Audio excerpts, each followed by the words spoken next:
thanks for watching. Feel free, put your questions in the comments. We'll get to them as I see them come up.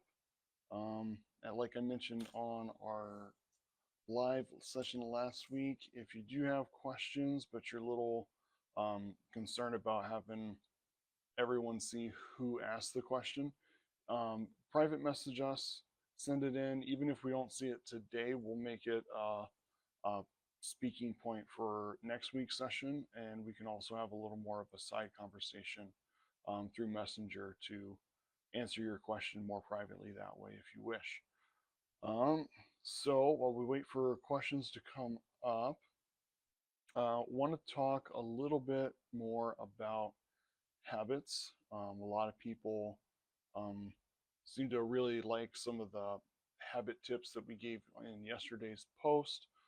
There's a lot of activity about the idea of brushing your teeth after dinner in order to kind of shut down some aspects of the late night snacking. And the whole idea behind that is, again, most people, when we brush our teeth at night, it's kind of the signal that like we're done eating for the day. It's easier to say no to those temptations. So I wanted to kind of go a little bit further with that as far as habits and the either mindless eating or associated eating with a lot of things that get us in trouble. So what I mean by that is like, when I'm watching a sports game or a movie, I'm usually snacking on something. Whether some people it's potato chips, some people it's desserts, but it's a pretty common thing. If we're sitting on the couch or in our recliner watching the TV, snacking happens. If we stay up past a certain point, we end up snacking because it's already been so long since that last meal that we're hungry again before we've gone to bed. So we're looking for something else to snack on. And then there's other aspects of kind of, the mindless snacking here and there as we go about our day.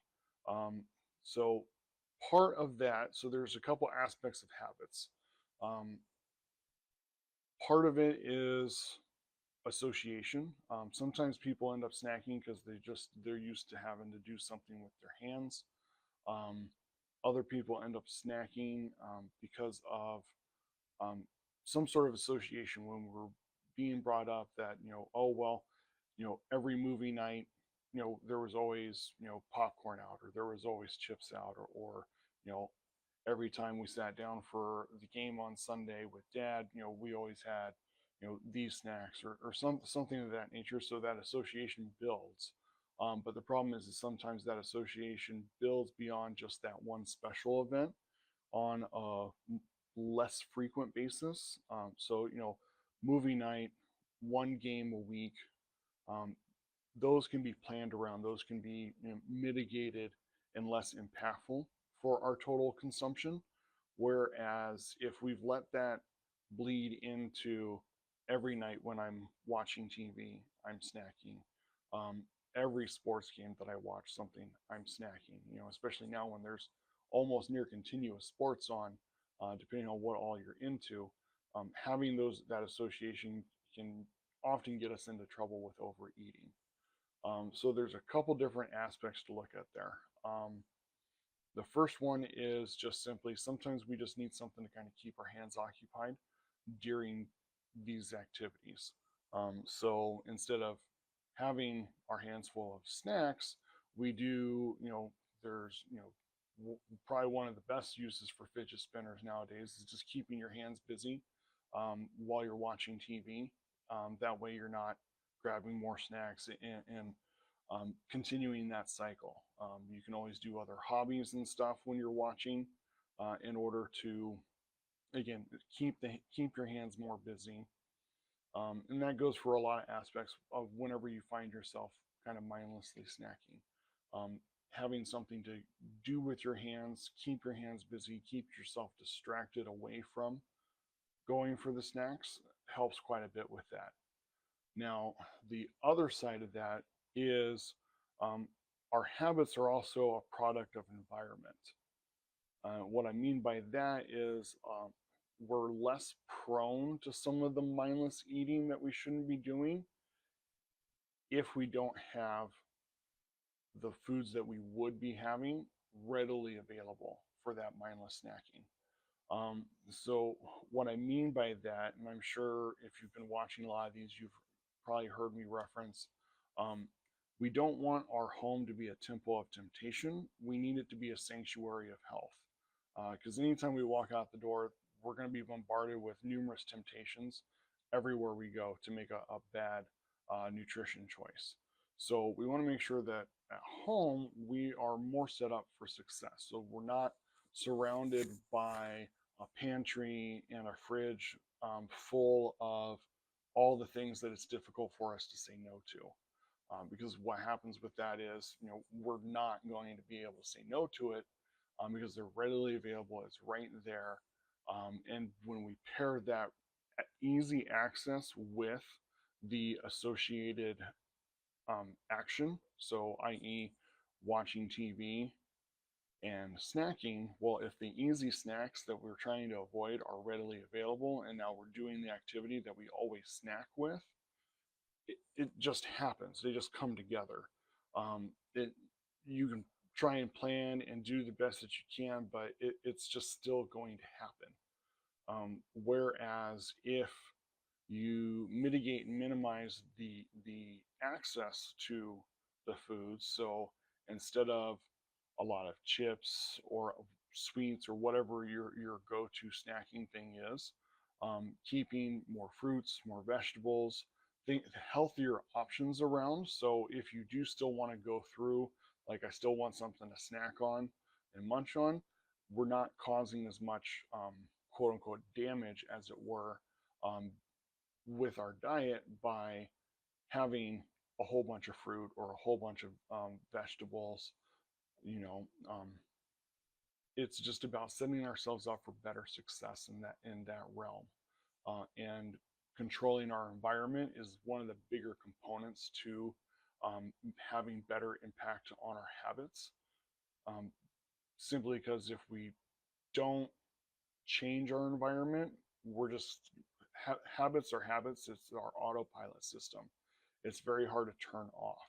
So the easier thing is to put more control into your environment as far as what you're exposing yourself to. What snacks are you keeping around the house, if any at all, to help mitigate and moderate that go-to.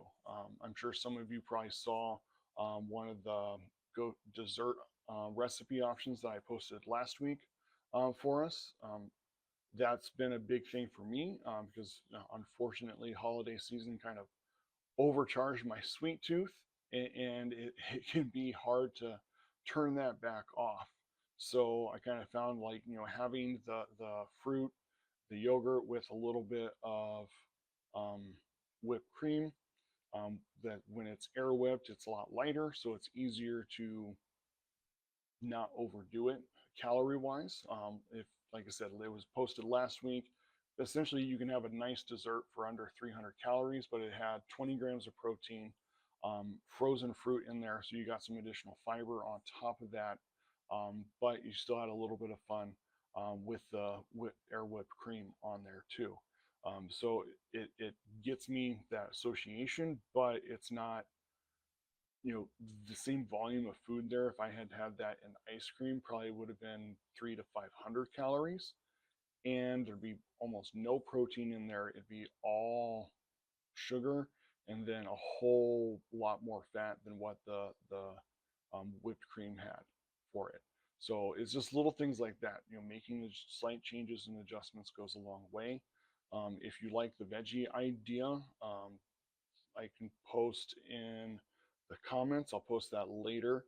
A high protein dip recipe that's on our blog page on our website.